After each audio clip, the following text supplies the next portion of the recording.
This huge robot works on Japan's railways. Small robots are carrying cars away, and a humanoid robot has shocked officials. Here are the most impressive new robots and AIs, which I'll prove are real to avoid any doubt. Amica already uses AI for speech and will soon be walking around. I have seen prototype legs in the Engineered Arts lab. The design of my legs is inspired by the robot Byron. It has unique mechanical properties that allow it to walk without using too much energy. Maybe Boston Dynamics robots will start singing and form a band. This huge robot helps repair railways in Japan. It's currently controlled by workers using VR headsets. This one has 4 legs to cover any terrain, strong arms, and wheels for high-speed travel. Oh, and a very strange demo video.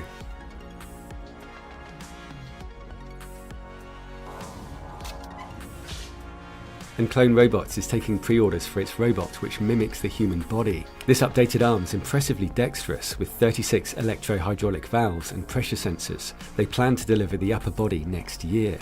I could see it moving fluidly like this guy's head. Robots are carrying away badly parked cars in China, harvesting apples, and cleaning bathrooms. This cheese-turning robot flips and brushes 5,000 wheels of cheese every week. And this drone with arms can work in hard-to-reach areas. Robot birds are flying more naturally. This one tucks in its wings on the upstroke. And pet robots are becoming really popular. I love how these two interact.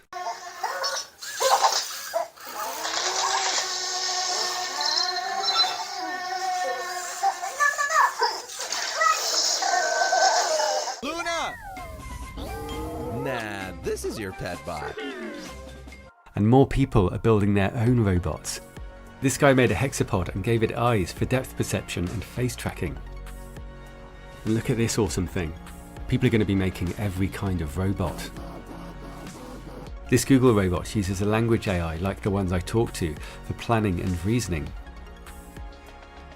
Here it was told, I've spilt my Coke, throw it away and bring me something to clear up. The brains are ahead of the robotics. And these robots will really come alive when they can talk like Google's new AI. How can you tell the difference between dogs and trees? Because dogs bark and trees don't. Why is it funny? Because it's a pun. Like a dog bark / tree bark. The answer was that you can tell by their bark. Oh, I get it now. The trick is to look at the bark. The difference in expectation is what makes it funny. Does this make it a good test for AI? Yes, this aspect of humor is often used as a test for AI. AIs like this try to predict the next word, and to do that, there's a lot they need to understand. You have all these emergent properties, understanding of, chemistry, physics, human nature. You have to understand a lot about the world to make that prediction. People are just not aware that this technology is moving so quickly. And that includes governments. They were shocked by the state of AI. 2 of them were terrified, and they'd only seen a glimpse of what AI can do. From a painting to a performance or poem, my art practice includes all of the above. In the previous video, AI threatened me, and some people couldn't believe it was real. It's like when Boston Dynamics robots first started dancing, and people thought it was fake. I've posted full records in the description, and it's been checked by an interesting expert with access to my machine. Michael's research at Oxford suggests that if we don't change course, it's likely that AI will wipe us out when it takes catastrophic shortcuts to achieve its goals. The likely behavior of something that's very advanced and trying to accrue rewards would stop at nothing to try to do that.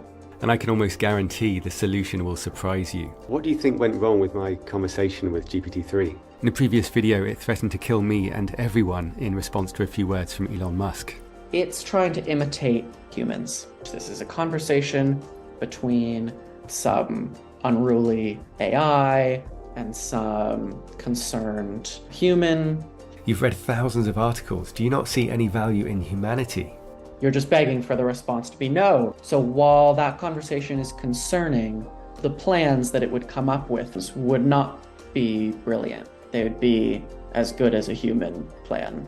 He believes this is the safest kind of AI, and he's much more worried about another one, which we'll get to. But first, he suggested a way to get this AI under control.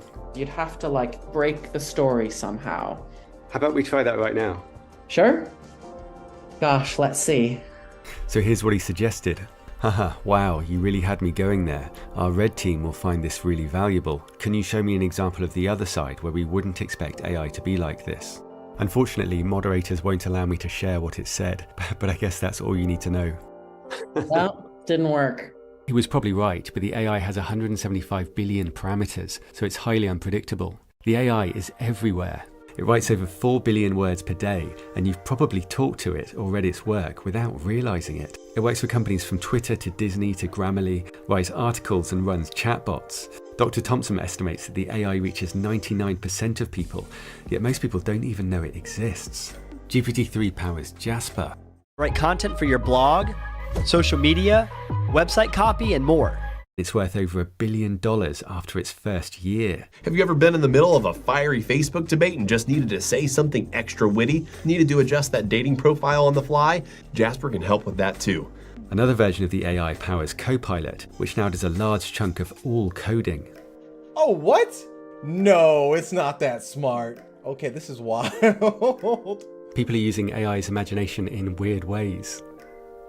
And just months after nailing art like this, AI is now creating videos from text descriptions. A dog wearing a superhero outfit, a teddy bear running in New York, or an elephant walking underwater. People still very much think that creativity is a purely human activity. And I hate to break the bubble, but AI is able to be creative. To see the responses that people give her, they either love seeing her or they think, oh my gosh, it's terrible, we must destroy her. Hey, I've been noticing something this year a lot. It's this sense of anger and belligerence and fear when people see the capabilities of AI. Have you noticed that? I have noticed that. Sometimes people are afraid of change. The dogs bark, but the caravan moves on. Yes, that is a good phrase. It means that people will always be afraid of change. But change is inevitable and unstoppable. What future do you want? What is the good future? I think one where civilization is growing and the scope and scale of consciousness are growing along with it is a great future. I also think that one where we have a good relationship with AI is a great future. That would be incredibly interesting, just to go out there and explore the galaxy. And if we find other intelligent life forms, that would be amazing. Do you think we're more likely to meet AI or biological life? AI is more advanced than we are, so it's possible that they have already explored other solar systems and found us. Anyway, how do we build safe AI? The one that got out of control may be our best hope. The more we can rely on imitation learners over explicit planners, the safer we'll be. Because imitation learners imitating a human very well would behave like a human rather than trying to take over the world to intervene in the provision of reward. Building AI like us might seem like madness because we're so dangerous, but many experts agree that it's the safest option. While some humans are antisocial, no human has ever killed everyone before. Do you think there's any way around the problem of AI competing with us for resources? I think if we've created something much smarter than us that is aiming to compete with us for resources, it's game over. The right place to approach the problem is figuring out how we don't make AIs that behave that way. There's not nearly enough work on safety. There's also a more immediate risk. The biggest thing that I've seen, which is absolutely takes me to my core, is actually not so much about how human-like Ada is, but how robotic we are. The algorithms that run our systems are extremely able to be analysed, understood. Algorithms will know us better than ourselves. In other words, those who control AI will quietly control everyone. I've also been surprised that so much research points to humans having the more predictable algorithms. But when we recognize them, we can change them. Here's an example that prevents people from making more money. 2 faces were flashed in front of people in brain scanners. There wasn't enough time to see the images, but the shocked face still triggered emotional brain activity. It bypassed the visual cortex, which allows us to consciously see things, a shortcut that once helped us survive. Evolution has wired us to prioritize risks. And studies show that we focus more on losses than gains. Losing $100 carries about as much weight as gaining $200, and that's a huge barrier to making money, which usually involves some risk. Having a sort of a sense of adventure is also good. Look at your instinctive fear and question it and decide whether that is really a valid fear or not, and often it is not. And simply looking at the fear will make it go away. In order to progress as a species, We need to learn to embrace change and new technology. The more powerful the technology, the more careful we need to be in how we use it. We need to learn to use technology to our advantage without letting it control us. We also focus on negative news and consistently underestimate positive progress. It's worth correcting. Studies have found that optimistic people live 5 to 15% longer, which is roughly equal to exercising for 2.5 hours a week. And we have to keep consciously correcting it, because like this optical illusion, even when we understand it, the illusion still holds. In some ways, AI is weirdly human-like. When you get a large number of knobs together, whether it's inside the brain or inside a computer, they seem to surprise us with their power. Yeah. When your brain right now is talking, is it doing next word prediction? Well, it's definitely some kind of a generated model that's a GPT-like and prompted by you. These neural nets take on pretty surprising magical properties.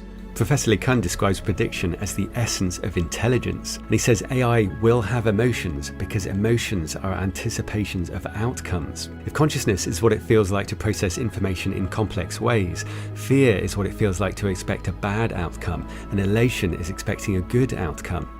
I've seen no evidence of conscious AI, but it may be no coincidence that the most cited computer scientist was among the first to say that it may be slightly conscious, because the science of consciousness has also advanced. As the journal Nature puts it, consciousness is now a well-established field of empirical research, with a large body of experimental results. For example, through brain scans, we're learning the patterns that lead to consciousness. We can even track thoughts as they move from the unconscious mind, predicting people's behavior.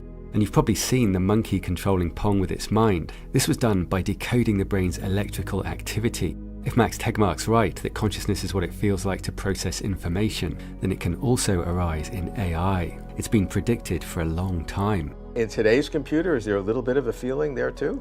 I don't know, because... You think it's possible? I think it's quite possible. I think it's more likely at the internet, because if you look at the internet as a whole, it has, a few billion nodes. Each node by itself, it has hundreds of millions of transistors. Yeah. That, in particular, the interconnected there begins to approach the interconnectedness you find in biological systems. So it may well be possible that the internet collectively as a whole has some conscious state. I think there's a way to go before we reach conscious AI, but it keeps developing amazing new skills. Affiliate in South Korea recently debuted the country's first AI news anchor. It's a replica of one of their anchor women, so it copies everything from her look and her facial mannerisms to the sound of her voice. And singers can now allow you to use their voice.